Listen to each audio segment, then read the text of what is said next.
Assalamualaikum warahmatullahi wabarakatuh. Alhamdulillahirrabbilalamin. Wassalatu wassalam ala asrafil anbiya'i wal mursalin Sayyidina wa maulana Muhammadin wa ala alihi wa sahbihi ajmain. Amma ba'd. Sebelumnya saya akan perkenalkan diri. Nama saya Zainul Anwar dari program studi S1 Manajemen Kelas Karyawan.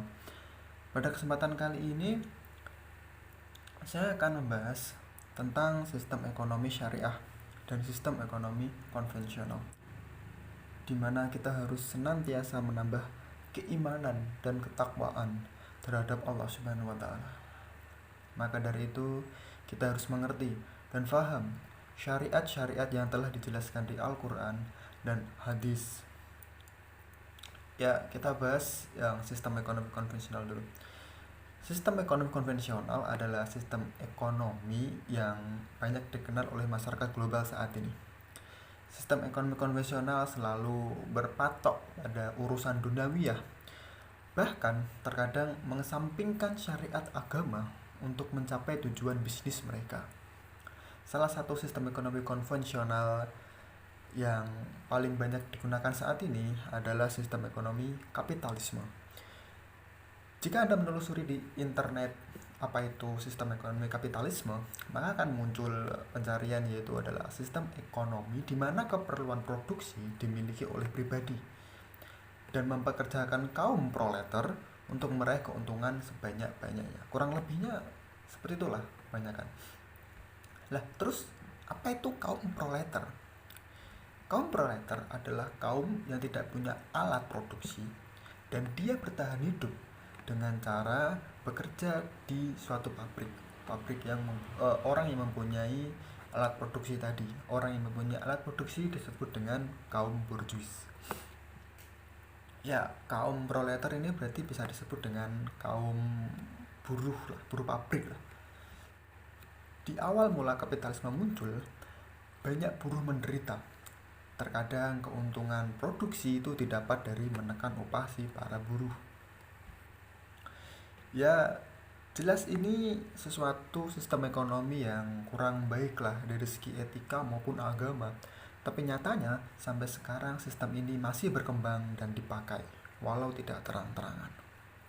Ya, mari kita berbalik pandang ke sistem ekonomi Islam atau yang biasa disebut dengan sistem ekonomi syariah.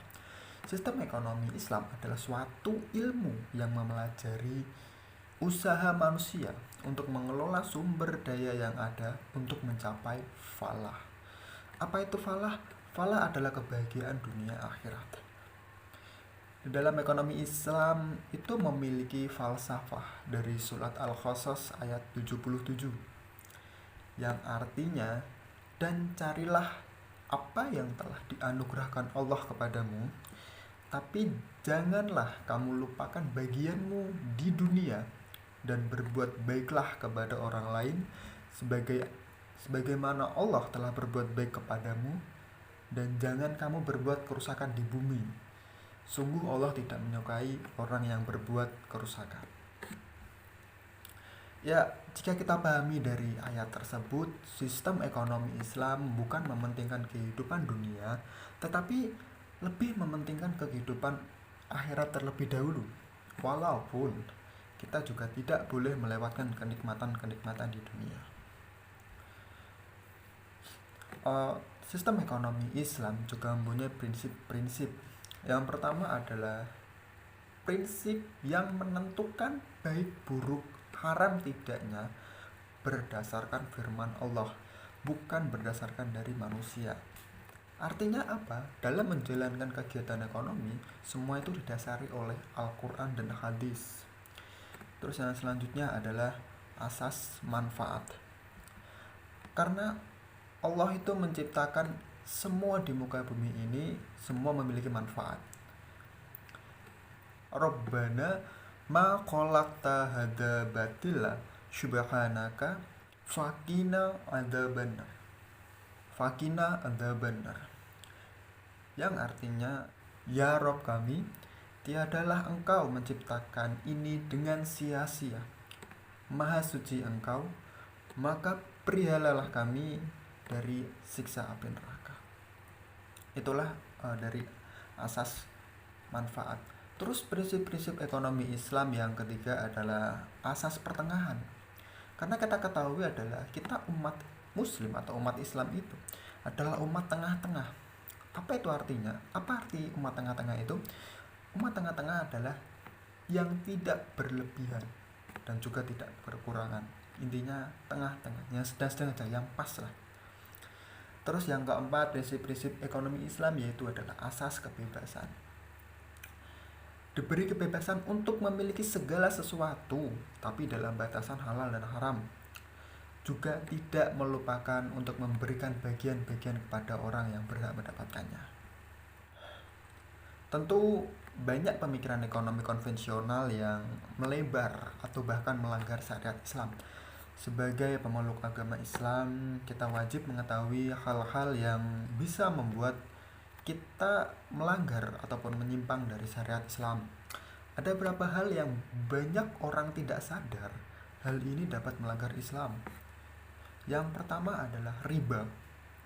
Apa sih riba itu? Riba adalah sebuah bentuk tambahan, baik berdasarkan kadar maupun waktunya. Ya, riba jelas banyak terjadi di kehidupan kita ya tanpa kita sadari gitu. Seperti kayak bunga di bank, terus kredit, bunga kredit itu kan juga termasuk penambahan juga yang penambahannya itu sudah ditetapkan oleh si bank tersebut ataupun si kreditor tersebut. Itu adalah riba. Itu tidak boleh karena itu menyimpang dari syariat Islam. Terus pertanyaannya, kalau bank syariah gimana itu? Bunga di bank syariah itu berbeda karena bunga di bank syariah itu menetapkan bunganya sebagai bagi hasil. Jadi bukan yang diambil sendiri gitu ya. Terus yang kedua adalah goror. Goror atau takdir adalah suatu ketidakpastian sehingga rentan terjadi penipuan. Ini contohnya kayak di keseharian kita lah, yaitu jual beli online. Jual beli online jelas mengandung unsur yang ketidakpastian yang dapat menjadikan penipuan. Simpelnya kayak ada suatu foto nih yang dipajang di satu situs jual beli online. Terus setelah Anda beli, yang datang kok beda dari fotonya. Itu kan jelas ketidakpastian yang terjadi. Tapi bila si situs penjual online tersebut dapat menjamin mutu dan menjamin kepastian kesamaan dari apa yang dipesan dan apa yang kita dapat, maka hal itu belum bisa dikatakan gharar. Sebagai pemeluk agama Islam, kita wajib waspada terhadap hal-hal yang dilarang oleh syariat Islam, dan beberapa yang kita sering dapatkan di keseharian kita adalah riba dan gharar. Sekian yang dapat saya sampaikan. Bila ada kekurangan saya minta maaf yang sebesar-besarnya. Akhir kata, wassalamualaikum warahmatullahi wabarakatuh.